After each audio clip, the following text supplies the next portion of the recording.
दर्शकबिन एउटा सानो बालकले जनयुद्ध कसरी सुरु भयो र कसरी अन्त्य भयो भनेर सम्पूर्ण डिटेलहरू पुरा बताएका छन्।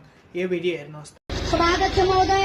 जनयुद्ध भन्नाले विचार, आदर्श र आर्थिक सामाजिक राजनीतिक परिवर्तनको लक्ष्यसहित सचेत जनताले सुरु गरेको कुनै पनि प्रकारको संघर्ष हो।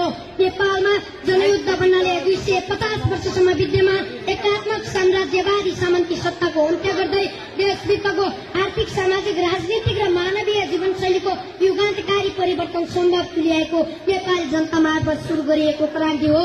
सभाध्यक्ष महोदय, विक्रम सम्वत 2046 सालमा बहुदलीय प्रजातन्त्रको स्थापना गरियो, तर लोकतन्त्र संस्थागत हुन सकेन। बहुदलीय प्रजातन्त्रमै सीमित रहन उपयुक्त नठानेपछि नेपालमा दीर्घकालीन जनयुद्धको आवश्यकता बोध गरी योजनाबद्ध रूपमा तयारी सुरु गरियो। जनयुद्धका तयारीका विभिन्न चरणहरू पार गर्दै विक्रम सम्वत 2052 साल माघ 22 गते नेकपा माओवादीले तत्कालीन सरकार समक्ष राष्ट्रियता, जनतन्त्र र जनजीविकाका सवाल उठाउँदै 40 बुँदे ज्ञापन पत्र बुझायो, तर सत्ता पक्षले उनीहरूको माग सम्बोधन गर्न तयार भएन। त्यसपछि विक्रम सम्वत 2052 साल फागुन 1 गते रोल्पा, रुकुम, गोर्खा र सिन्धुलीबाट एकै साथ नेपालको इतिहासमा जनयुद्धको वास्तविक ज्वालामुखी विस्फोटन भयो। जसको नेतृत्व तत्कालीन नेकपा माओवादी र पुष्पकमल दाहाल प्रचण्डले गर्नुभयो। उक्त जनयुद्धमा हजारौं शहीदले आफ्नो ज्यानको बलिदान गरे, कैयौं घाइते, अपङ्ग र बेपत्ता समेत भए। नेपाली जनताको 10 वर्ष लामो त्याग, बलिदान, साहस र विगतपूर्वक गरेको महान जनयुद्धको पक्षमा अन्य राजनीतिक दलहरूलाई समेत सहभागी गराउन सफल भए। विक्रम सम्वत 2062 मङ्सिर 7 गते नेकपा माओवादी र 7 संसदीय दलबीच निरङ्कुश राजतन्त्रका विरुद्धमा 12 बुँदे समझदारी पत्रमा हस्ताक्षर भयो। उक्त 12 बुँदे समझदारी पत्रको बलमा विक्रम सम्वत 2062 चैत्र 24 गतेदेखि 19 दिने सशक्त जनआन्दोलन सुरु गरियो र विक्रम सम्वत 2063 वैशाख 11 गते संसद पुनः स्थापना गरियो। विक्रम सम्वत 2065 जेठ 15 गते नेपालमा नेकपा माओवादी नेतृत्वको सरकार मार्फत औपचारिक रूपमा गणतन्त्र स्थापना भई निरङ्कुश राजतन्त्रको अन्त्य भयो। सभाध्यक्ष महोदय, संविधान सभाबाट निर्मित नेपालको संविधान 2072 संघीयता, गणतन्त्र, समावेशी लोकतन्त्र, धर्मनिरपेक्षता र समानुपातिक व्यवस्था महान जनयुद्धका प्रमुख उपलब्धिहरू हुन्। समाजमा विद्यमान शोषण र उत्पीडनका विरुद्धमा नयाँ जागरण पैदा भयो। सामाजिक सांस्कृतिक मूल्य मान्यतामा नयाँपन आयो। समाजमा उत्पीडित जाति, वर्ग, क्षेत्र, लिङ्ग र समुदायमा चेतना बढ्यो, जुन विश्व इतिहासमै अनुकरणीय छ।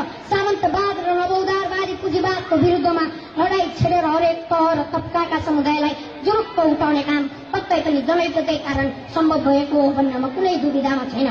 सभाध्यक्ष महोदय, नेपालमा जनयुद्ध अघिको 250 वर्षसम्मको विद्यमान निरङ्कुश राज्य सत्ताले नेपाली जनतालाई दास र नोकर बनाइरहेको थियो, आधारभूत आवश्यकताबाट वञ्चित गराइरहेको थियो।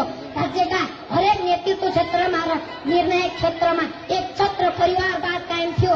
जातीय छुवाछुत, लैङ्गिक र वर्गीय विभेद, शहर केन्द्रित विकास र भ्रष्टाचार मौलाइरहेको थियो।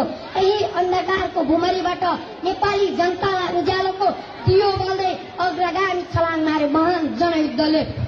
यति मात्र होइन सभाध्यक्ष महोदय, हाम्रो देशको आर्थिक, सामाजिक, राजनीतिक र भौतिक विकासको जग जनयुद्ध पछि नै निर्माण भएको हो र उक्त जगको आधारमा आज समग्र राष्ट्र चलिरहेको छ।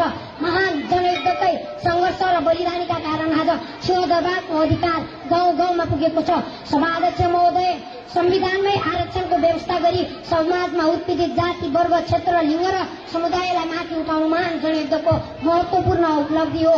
देशको सामाजिक सांस्कृतिक रूपान्तरण मानव अधिकारको प्रतिबद्धतासहित मौलिक हक र सामाजिक न्यायको प्रत्याभूति भएको छ। राज्य सत्तामा आम नेपाली जनताका छोराछोरीहरूको सहभागिता हुन पाउने सुनौलो अवसर प्राप्त भयो। राष्ट्रको सर्वोच्च संस्था, प्रधान न्यायाधीश, सभामुख, राष्ट्रपति, मुख्य सचिव जस्ता पदमा महिलाहरू पुगिसकेका छन्। यी त केवल प्रतिनिधि घटना र उदाहरण मात्र हुन्। सभाध्यक्ष महोदय, यस्ता कैयौं दीर्घकालीन युगान्तकारी परिवर्तनहरू पक्कै पनि जनयुद्धकै कारण सम्भव भएका हुन्। सभाध्यक्ष महोदय, अन्ततः जनयुद्ध मार्फत प्राप्त उपलब्धिलाई संस्थागत गर्नु आजको प्रमुख आवश्यकता रहेको छ। हजारौं शहीद घाइते अपाङ्ग र वीर नेपालीहरूको सपना साकार पार्नको लागि गम्भीर समीक्षा गर्दै देशको आर्थिक सामाजिक राजनीतिक र मानवीय जीवनशैलीको युगान्तकारी परिवर्तन सुदृढीकरण गर्न समन्वय र सहकार्य गर्दै एकताबद्ध र प्रतिबद्ध हुनुपर्छ भन्दै मेरा 2-4 शब्द यही सायद यति त 10 वर्षसम्म लडिरहेका प्रचण्डले पनि भनेन हुन्न भन्ने लागिरहेको छ। हजुरहरूलाई कस्तो लाग्यो? उस्तै आफ्नो प्रतिक्रिया, आफ्नो भनाइहरू राख्न नबिर्सिनु होला। Thank you so much.